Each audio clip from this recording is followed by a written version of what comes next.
લીમડીના આંગણે ગચ્છાધિપતિ આદરણીય શ્રી વી કુલપતિ સુરીશ્વરજી અને પરમ પૂજનીય પન્યાસ શ્રી કુલદર્શન વિજયજીનો પ્રવેશ શરણાઈ સાથે કરવામાં આવ્યો.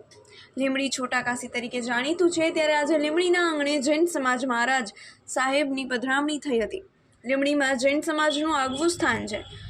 મહારાજ સાહેબના પ્રવેશ કુટડી પુલ પાસેથી કરવામાં આવ્યો હતો અને શરણાઈ સાથે સ્વાગત કરવામાં આવ્યું હતું અને ખૂબ મોટી સંખ્યામાં જૈન ભાવિકો તેમજ અન્ય જ્ઞાતિના ભાવિકો જોડાયા હતા. ત્યારબાદ નૂતન ઉપાશ્રય ખાતે મહારાજ સાહેબની પધરામણી કરવામાં આવી હતી.